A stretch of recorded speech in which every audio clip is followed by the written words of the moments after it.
नमस्कार।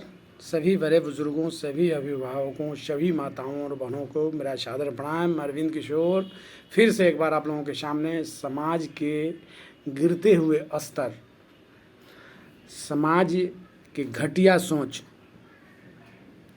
समाज में किसी भी काम के लिए जागरूकता नहीं, केवल क्षणिक और निजी स्वार्थ के कारण ये समाज की स्थिति हो चली है।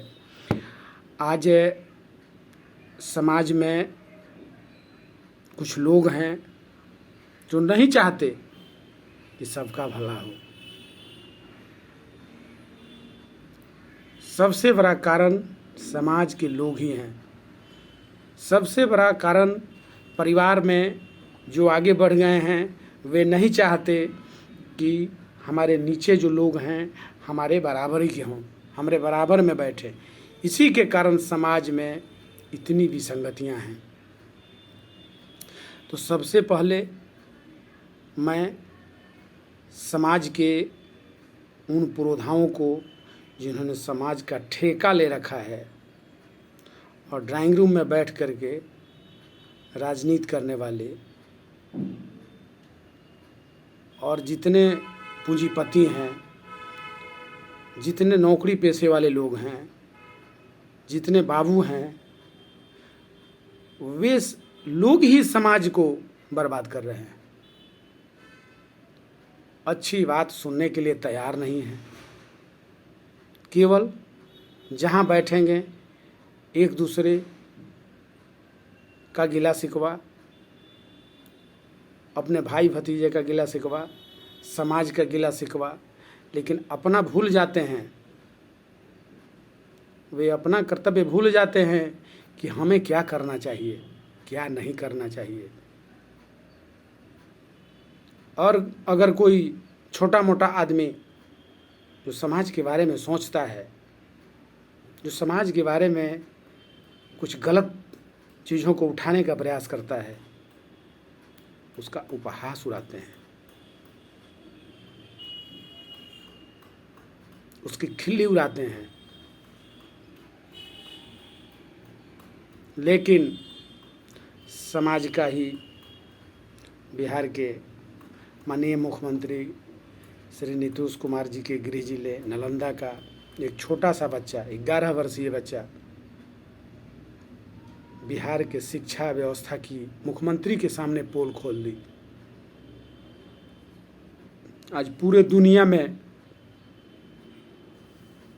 उसका वीडियो जो है वायरल हो रहा है और पूरे हिंदुस्तान के लोग ये मान रहे हैं इस शिक्षा व्यवस्था गड़बड़ है, शिक्षा की स्थिति बिहार में ठीक नहीं है। ऐसे तो शिक्षा और स्वास्थ्य और रोजगार, महंगाई, कमीशनखोरी चरम पे है, लेकिन शिक्षा की स्थिति कमोवेश पूरे देश की स्थिति खराब हो चुकी है। कहीं कोई सिस्टम नहीं है, हर जगह अराजकता है। और हमारे समाज के ठेकेदार जो ठेका लिए हुए हैं वे लोग ही दोषी हैं। और हमारे जितने जनप्रतिनिधि हैं ऊपर से नीचे तक वे लोग भी दोषी हैं और समाज के लोग भी दोषी हैं। जो बच्चा चाहे कोई भी तबके का हो या कोई भी आदमी, अगर समाज हित में, समाज हित के लिए अगर कोई सवाल उठाता है तो उस पर सोचने की ज़रूरत है, उस पर समझने की ज़रूरत है। तभी समाज का कल्याण हो सकता है, तभी आपका मेरा कल्याण हो सकता है। ये समाज की जो स्थिति हो चली है उसके लिए हम भी दोषी हैं, आप भी दोषी हैं। समाज कहाँ जा रहा है? आज समाज की स्थिति क्या है? ना कोई शिष्टाचार है, ना कोई किसी के प्रति सहयोग है।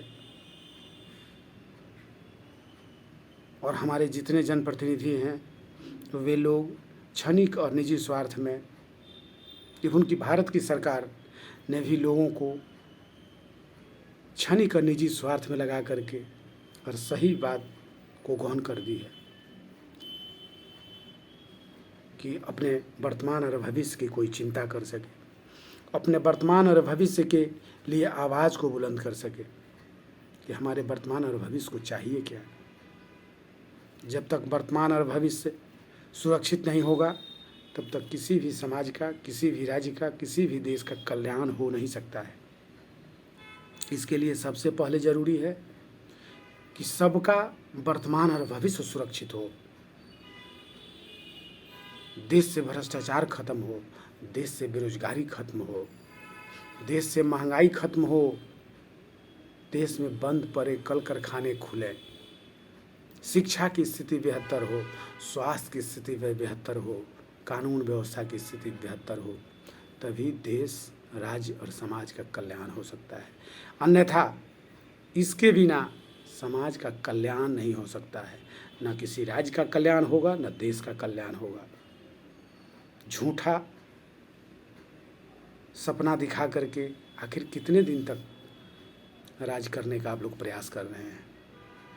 मैं माननीय भारत सरकार और बिहार सरकार से ये सवाल कर रहा हूँ, समाज के ठेकेदारों से भी, समाज के जो ऊंचे तबके में बैठे हुए लोग हैं, पैसा वाले, मोटी रकम कमाने वाले, बड़े बड़े ठेकेदार, बड़े बड़े बाबू, बड़े बड़े कमीशनखोर, बड़े बड़े दलालों से मैं हाथ जोड़ करके विनती कर रहा हूँ कि अगर समाज का, राज्य का और देश का भला चाहते हैं तो कम से कम इतना सहयोग ज़रूर कीजिए कि जो भी सही बात हो, अगर कोई बच्चा, अगर कोई आम आदमी भी अगर समाज हित में कोई भी सवाल खड़ा करता हो, कोई भी प्रश्न खड़ा करता हो, तो उसको जवाब देने का प्रयास करें।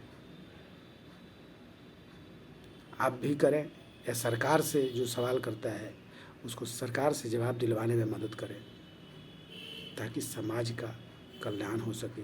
समाज के निचले तबके, जो सबसे नीचे पायदान पे लोग हैं, उनका भी कल्याण हो सके, तभी सबका साथ और सबका विकास हो सकता है। अन्यथा सबका साथ सबका विकास कभी नहीं हो सकता है। सबका साथ और अपना विकास ही हो सकता है। ये सरकार यही चाहती है कि सभी लोग 200, 400, 500, 1000, 2000 के फेरे में पड़ करके अपना वर्तमान और भविष्य को चौपट कर दें। तभी तो शिक्षा की स्थिति बदतर है। तभी तो सोनू 11 वर्षीय बच्चा बिहार की शिक्षा पर प्रश्न उठा दिया है, और ये सभी लोग मानते हैं कि स्थिति, उसने जो सवाल किया है वो 100% सत्य है। वह बच्चा जिस दीपक सर के बारे में प्रश्न खड़ा किया वो 100% सत्य है। आखिर अगर वह प्रश्न सत्य है तो वैसे लोगों को शिक्षा में लाने का काम किसने किया है?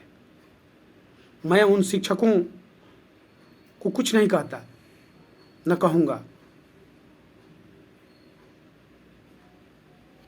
वह सिस्टम दोषी है जिसने वैसे लोगों को शिक्षा में, राजनीति में लाया, जिसने समाज का कल्याण न करके समाज का सर्वनाश कर रहा है। तो वैसे लोगों को शिक्षा और स्वास्थ्य, राजनीति में आने की ज़रूरत नहीं है, लाने की ज़रूरत नहीं है। वह सिस्टम दोषी है। वह सिस्टम कहाँ था? जिस शिक्षक को जनवरी फरवरी लिखने नहीं आता, जिस आदमी को पहाड़ा गिनती नहीं आता, जिस आदमी को अंग्रेजी का सब 26 अक्षर नहीं समझ में आता, जिस आदमी को अल्फ़ाबेट की ज्ञान नहीं है, वह शिक्षक कहलाने का हकदार है क्या? और मैं दावे के साथ कह सकता हूँ, सरकार ने अपने सिस्टम के द्वारा जो काम किया है वह अत्यंत ही निंदनीय है, अत्यंत ही खतरनाक है, अत्यंत ही गलत है। उस पर पूरे समाज को बढ़ चढ़ के और आवाज़ उठाने की ज़रूरत है। तभी ये सिस्टम जो है बदल सकता है, तभी ये सरकार अपने सिस्टम में बदलाव ला सकती है। और यह तभी हो सकता है जब पूरे युवाओं को बैठा करके एक परीक्षा लिया जाए और परीक्षा ले करके उनको ट्रेंड करके तब बहाल किया जाए। इस राज्य में बीपीएससी का क्वेश्चन आउट हो जाता है और एक बहुत बड़े आईएएस मुख्यमंत्री के स्वजातीय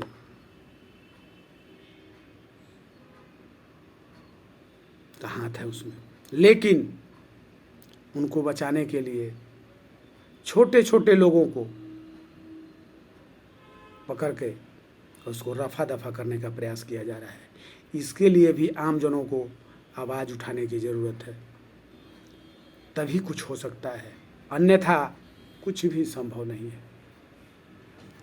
ये स्थिति और बद से बदतर हो जाएगी और हम सभी लोग हाथ पे हाथ रख करके बैठे रहेंगे। और बैठने से न हमारे वर्तमान का भला होगा, न हमारे भविष्य का भला होगा, न मेरा भला होगा, न समाज का भला होगा, न राज्य का भला होगा और न देश का भला होगा। भला होगा तो सिर्फ नौकरशाहों का होगा, सिर्फ जनप्रतिनिधियों का होगा, सिर्फ दलालों का होगा, सिर्फ ठेकेदारों का होगा और सिर्फ बड़े बड़े जो बाबू हैं उनका होगा। और जो समाज का ठेका लेकर के बैठे हुए हैं, ड्राइंग रूम में राजनीति करते हैं और अपने भाई भतीजे का, अपने सगे संबंधी का, अपने समाज का खिल्ली उड़ाते हैं, उनका होगा। ना आपका होगा, ना मेरा होगा, ना समाज का होगा, न समाज के नीचे पंक्ति में बैठे हुए लोगों का होगा। इसलिए मैं सभी आमजनों से, सभी बिहारवासियों से हाथ जोड़ करके विनती कर रहा हूँ कि आप सभी जगें और अपने अधिकार के लिए, अपने सम्मान के लिए, अपने वर्तमान और भविष्य के लिए, अपने समाज के लिए, अपने राज्य के लिए, अपने देश के लिए आवाज़ को बुलंद करें। जय हिंद, जय भारत, जय बिहार, जय जुआ, जय समाज।